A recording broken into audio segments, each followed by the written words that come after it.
mais uma aula sobre teorias de aprendizagem.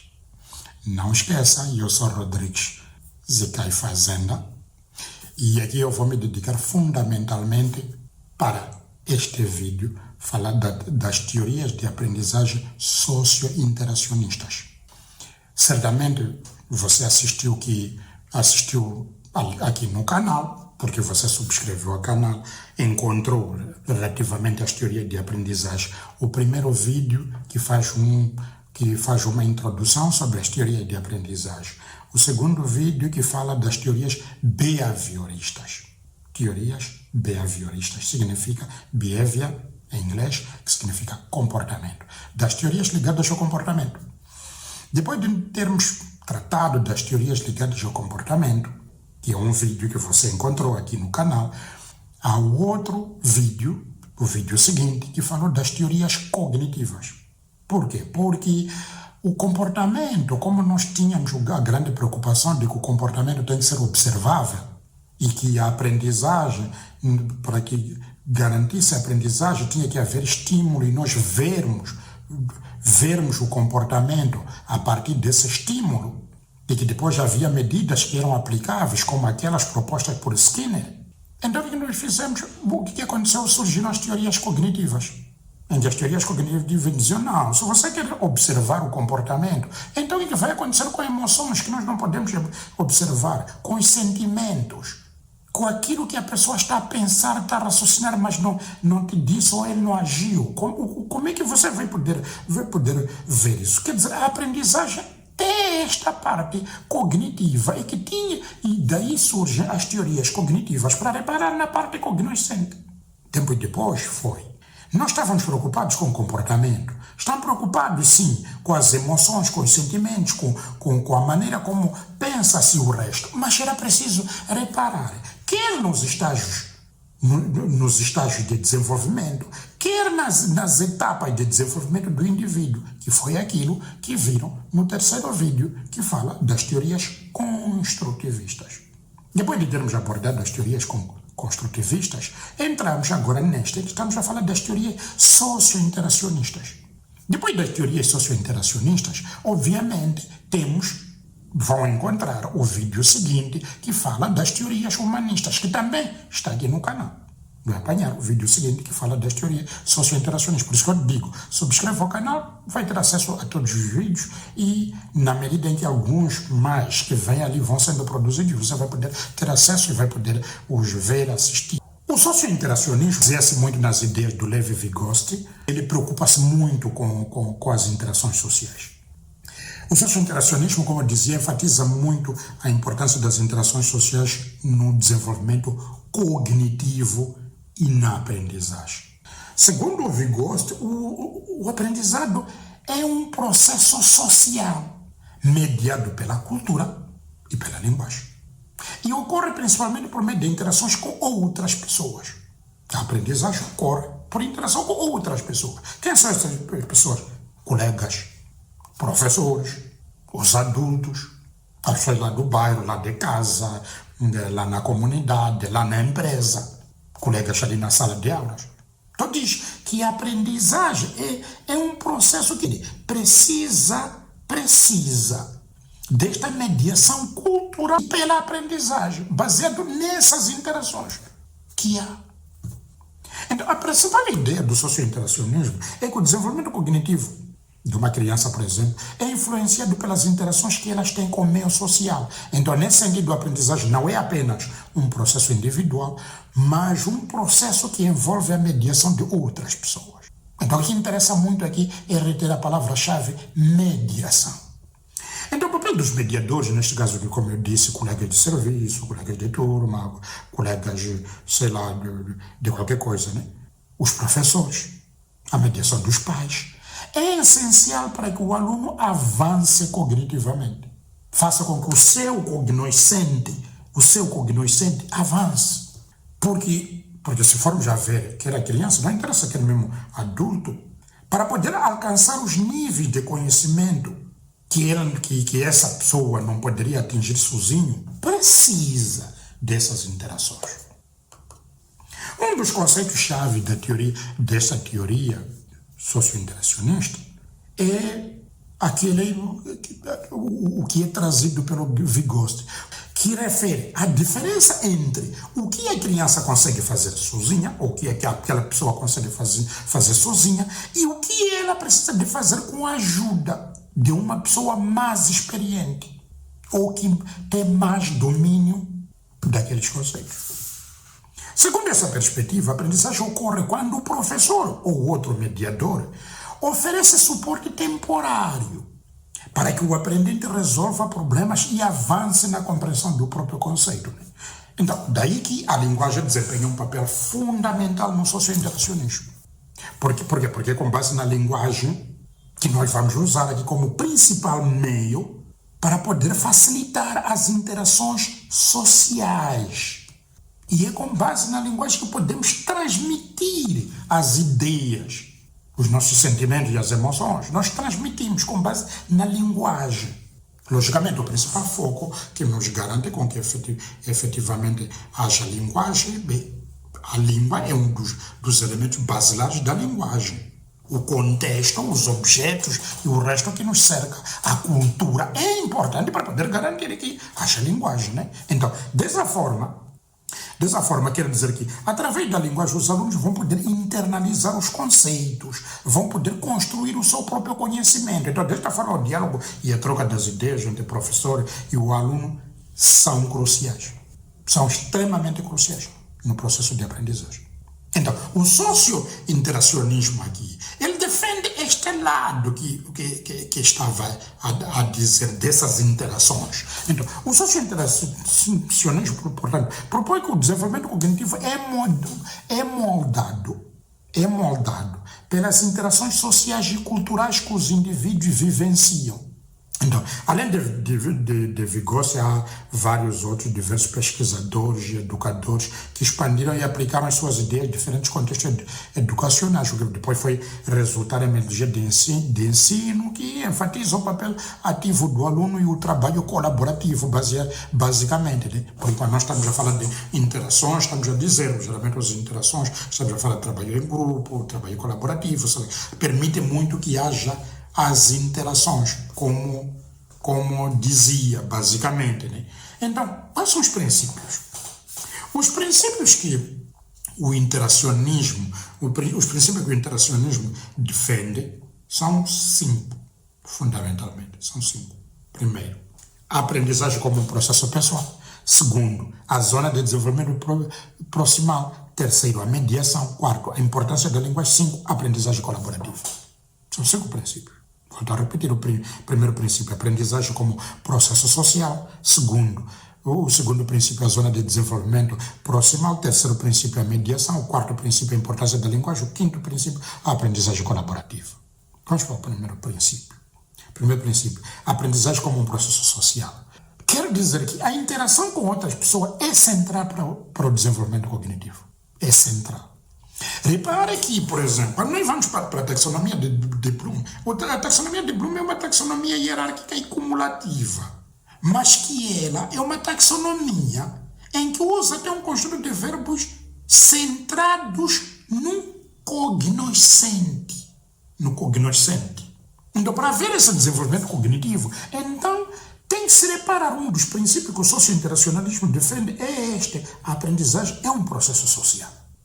O segundo princípio, a zona de desenvolvimento proximal, como eu disse, em que a aprendizagem ocorre na zona de desenvolvimento proximal. A aprendizagem. Por quê? Porque nós estamos a dizer que havia aquilo que era o nível que a própria criança, aquele aprendente, atingia. E há um potencial que nós vemos para atingir o outro nível, em que para chegar até ela precisa de ajuda. Então, essa ajuda, se acontecer e ele conseguir atingir, então ocorreu a aprendizagem. Significa só se atinge, a tal zona de desenvolvimento proximal, só se atinge com o apoio dos outros. O terceiro princípio, a mediação. Então, quero dizer que para haver aprendizagem no socio-interacionismo, interessa muito ter um mediador. Este mediador pode ser professor, pode ser um adulto, pode ser um colega. Então, é importante a existência do mediador para auxiliar a criança a alcançar novos níveis de conhecimento. É muito importante ter um mediador. O quarto princípio é a importância da linguagem. A linguagem é uma ferramenta essencial, porque ela depois garante muito o desenvolvimento cognitivo, não só a internalização do próprio conhecimento.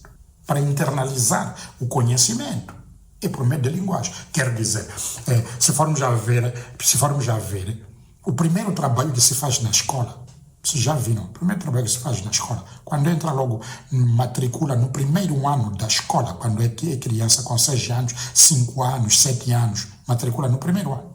A primeira coisa que é preciso fazer lá, uma das disciplinas que se ensina, é a língua que vai se comunicar, que se usa para comunicar naquele país ou naquela escola. Porque é essa língua que nós vamos usar para poder garantir a nossa interação. É com base nessa língua que vai permitir com que haja aprendizagem.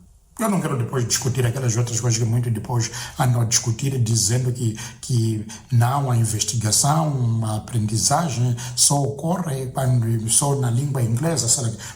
Não, ocorre independentemente da língua. Aquela língua que a sociedade tiver tomado como ela, base para a aprendizagem, é com esta língua. Então é a primeira coisa que tem que ser ensinada. Antes de irmos ensinar matemáticas e companhia que ajudam a ter um raciocínio rápido, na escola a primeira coisa que existe é a língua. E se forem a ver, a língua percorre desde a altura que a criança entra na escola, provavelmente até a altura que termina o secundário para poder ir à universidade. Continua a aprender sempre a língua. Por quê? Porque é ele o centralizador.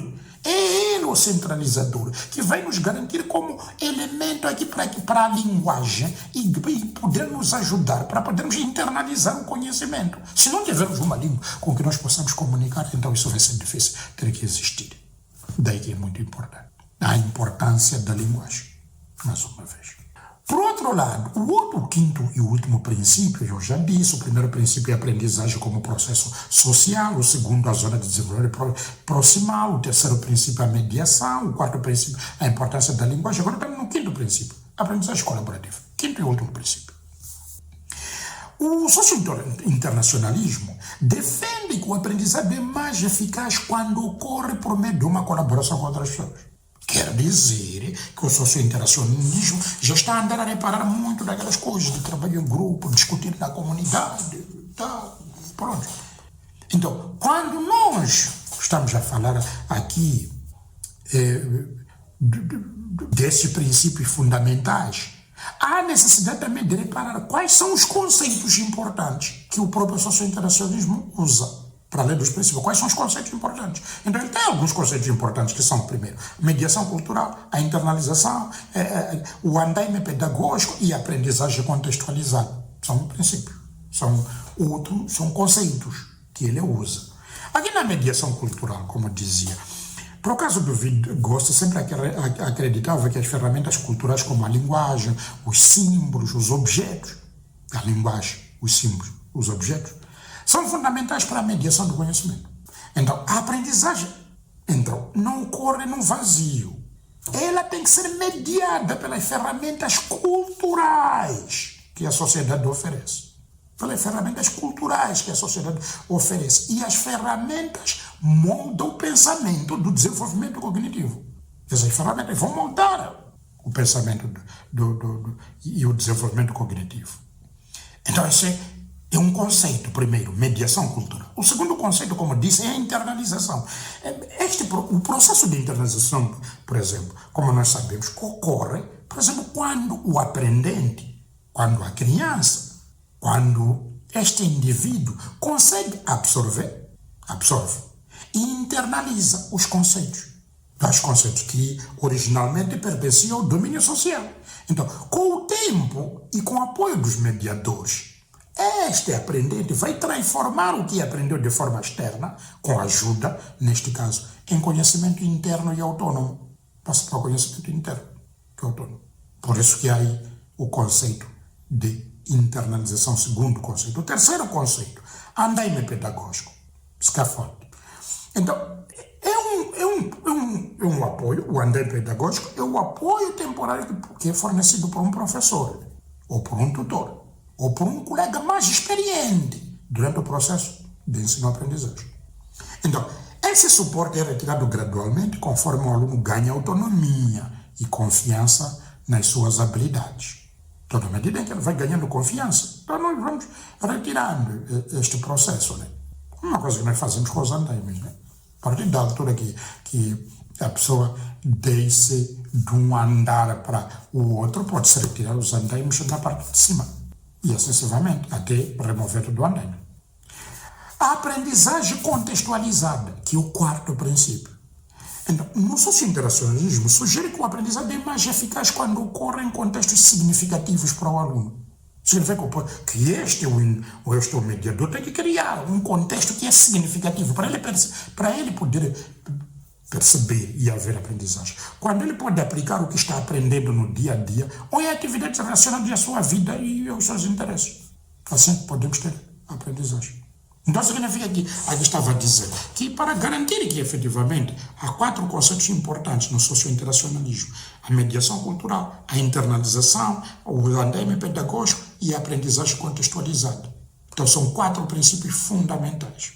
E eu irei a um exemplo mais elaborado, mas aqui eu vou começar um exemplo mais rapidinho, um exemplo para o socio-interacionalismo na sala de aula, por exemplo, é a aprendizagem em pares ou em grupos, né? Como dizia, onde os alunos trabalham juntos para resolver problemas e discutir conceitos. Né?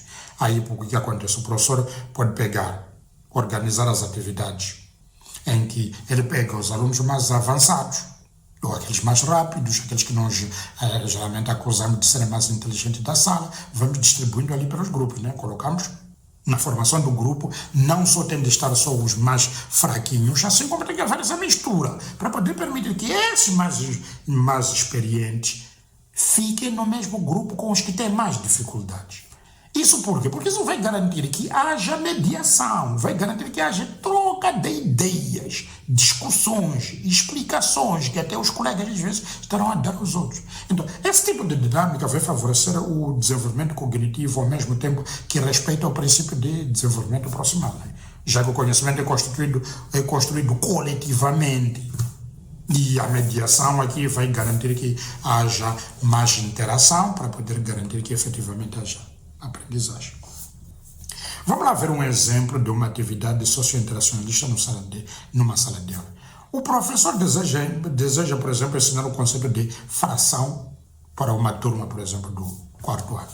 Então, o professor o que faz? Ele começa por formar grupos dos alunos e fornece materiais manipulativos como pedaços de pizza, pedaços de laranja, pedaços de bolo, por exemplo, que já estão divididos em parte, porque ele quer ensinar o conceito de frações.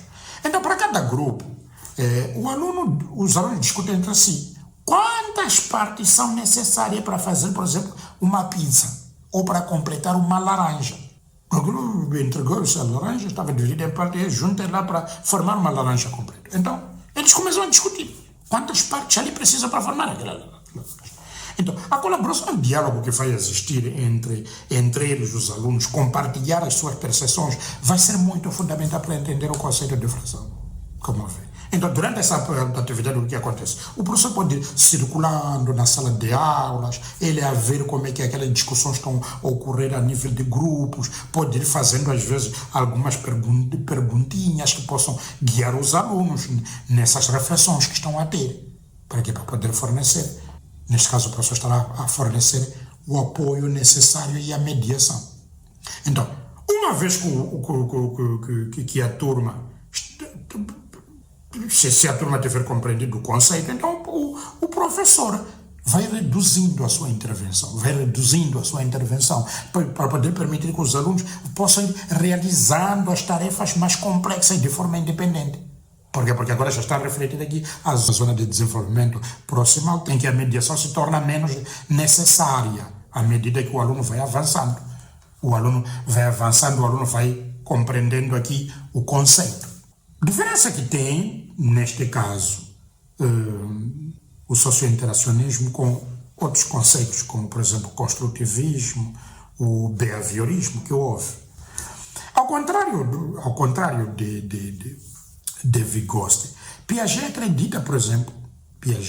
acreditava que o desenvolvimento cognitivo é um processo individual. onde o aluno constrói o seu conhecimento a partir da interação com o ambiente, sem dar tanto ênfase na mediação social. Então, para Piaget, o aluno aprende por experiência direta e ativa. No behaviorismo, nas teorias comportamentais, Pavlov, Skinner e outros, o socio-interacionismo, se repararmos agora no socio-interacionismo, difere deles radicalmente, porque no behaviorismo, como você se recorda, via a aprendizagem como uma resposta automática a um estímulo externo, que condicionava, né, aquele comportamento, e que esse comportamento depois era observável. Enquanto o behaviorismo foca no comportamento observável e nas respostas condicionadas, o socio-interacionismo não, valoriza o processo mental e a interação social. Esta é uma das grandes diferenças que existem entre, neste caso, as duas teorias. Quais são as implicações que tem para a escola o socio-interacionismo? O professor, dentro da perspectiva socio-interacionista, não é um meio transmissor de conhecimento como vê. Ele é facilitador da aprendizagem. Como aquele caso, nós dissemos, tinha aí um conjunto de pedaços, os estudantes ficaram aí a juntar em grupo, a discutir, não, é para meter esse pedaço, não, esse não pode, não está a encaixar essas aí. E depois ele acaba vendo quantos pedaços formaram a laranja, quantos pedaços formaram a pizza, quantos pedaços formaram aquele bolo, por exemplo. Então quero dizer o quê? Que o professor aí só foi mero facilitador da aprendizagem. Quando andava em grupo, ia fazer algumas perguntas, ia ver, não. Vejam os pedaços que melhor encaixem. Vejam, porque não pode, depois de encaixar, haver uma diferença, haver um pedaço que parece estar a sair um pouco da própria laranja. Não, tem que ficar depois tudo liso, meninos. Estão a perceber? Quer dizer, o professor estava não só a incentivar, como ele estava só a facilitar. E aí estamos a falar que o ensino está a ficar centrado no próprio aluno, porque o aluno que está a fazer o seu processo de aprendizagem. Então, essa interação que existe entre pares, o uso da linguagem como ferramenta mediadora e a importância do contexto social na aprendizagem são alguns dos princípios que devem ser considerados ao planear uma aula. São princípios que o socio-interacionismo defende. São princípios que têm que ser usados quando vai ter que se planear uma aula. Principais práticas pedagógicas associadas ao socio-interacionismo. Vamos ver umas principais práticas pedagógicas. Por exemplo, que nós podemos associar ao internacionalismo. Para essa interação,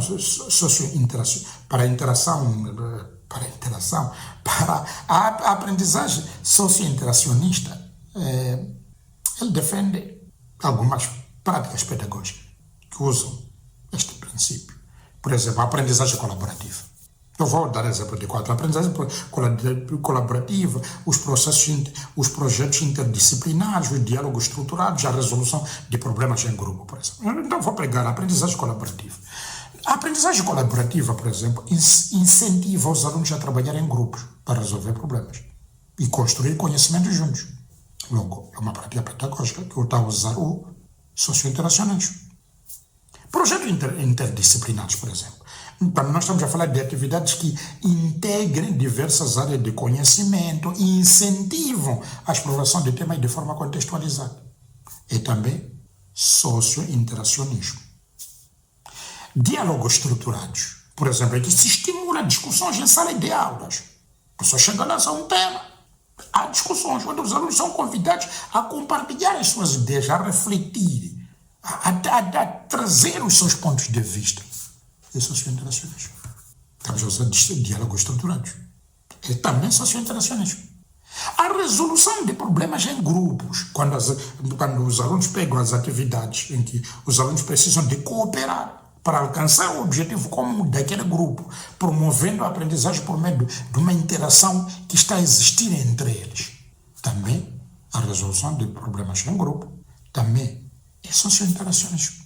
Então, são alguns exemplos de algumas práticas pedagógicas que usam o socio-interacionismo. Estava a dizer a aprendizagem colaborativa, os projetos interdisciplinares, os diálogos estruturados, a resolução de problemas em grupo.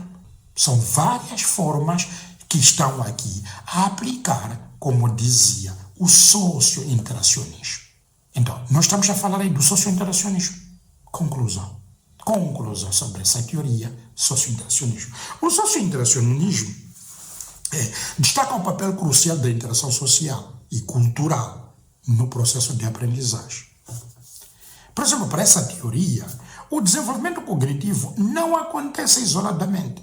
O desenvolvimento cognitivo não acontece isoladamente, mas como resultado de experiências que o indivíduo tem com o seu ambiente social.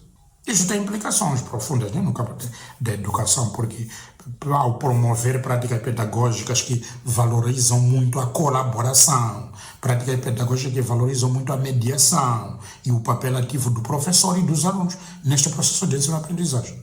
Isto é muito importante.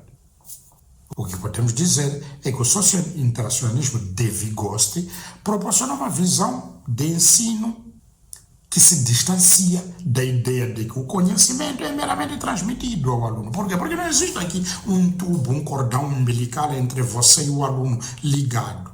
Não existe. Tem que haver aqui aquisição de conhecimento. Em vez disso, a aprendizagem no socio-internacionalismo é vista como um processo de construção conjunta, onde as interações sociais são a base para o desenvolvimento cognitivo. As interações sociais são a base para o processo de desenvolvimento cognitivo.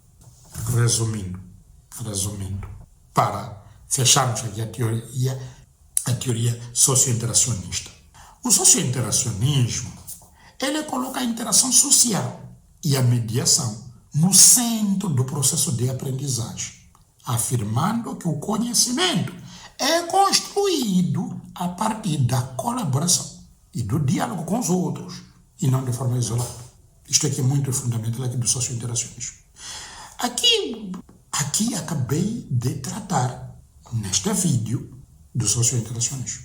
E volto a recordar que o próximo vídeo que você vai apanhar aqui neste canal fala da teoria humanista. E a seguir a este, tem outro vídeo que faz agora do resumo de todas as teorias. Do resumo de todas as teorias que andei aqui a desenvolver. Gostaria de recordar que comecei pelo primeiro vídeo, que fazia uma introdução sobre o que eram as teorias de aprendizagem.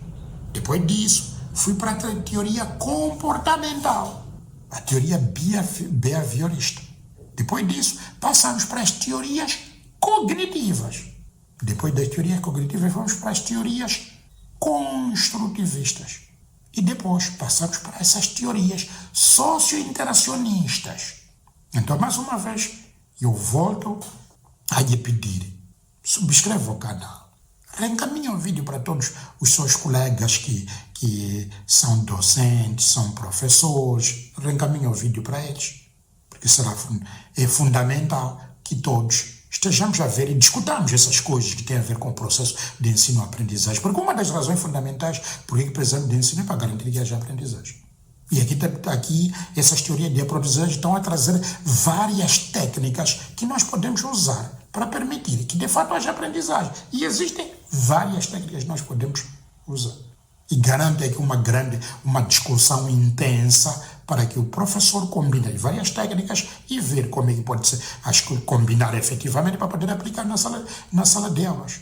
Porque o nosso objetivo é que haja a aprendizagem. Então, mais uma vez, como eu vos disse, subscreva esse canal. Convide os outros para poder subscrever esse canal, porque eu trago aqui muitos conteúdos. Nesse canal você vai encontrar conteúdos de educação, conteúdos de estatística, conteúdos de investigação operacional, conteúdos de investigação científica. Há conteúdos aqui que são extremamente importantes neste canal. Este é mais um conteúdo de educação.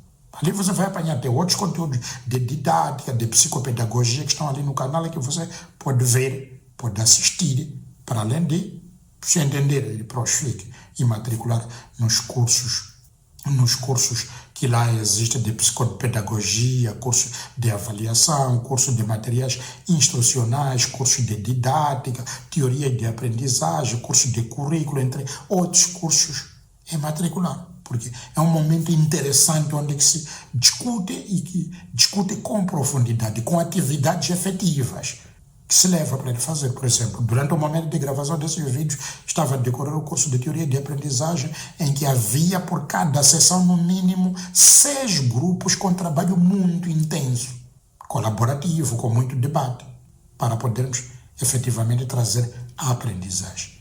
Mais uma vez, sou Rodrigues de Cai Fazenda. Muito obrigado por ter subscrito o canal. Se ainda não subscreveu, subscreva, por favor, para ter as notificações em primeira mão.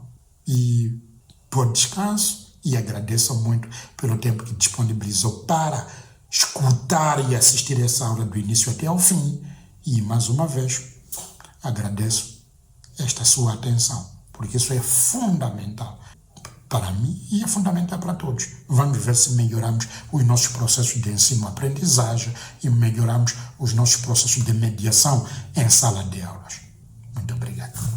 Bom descanso.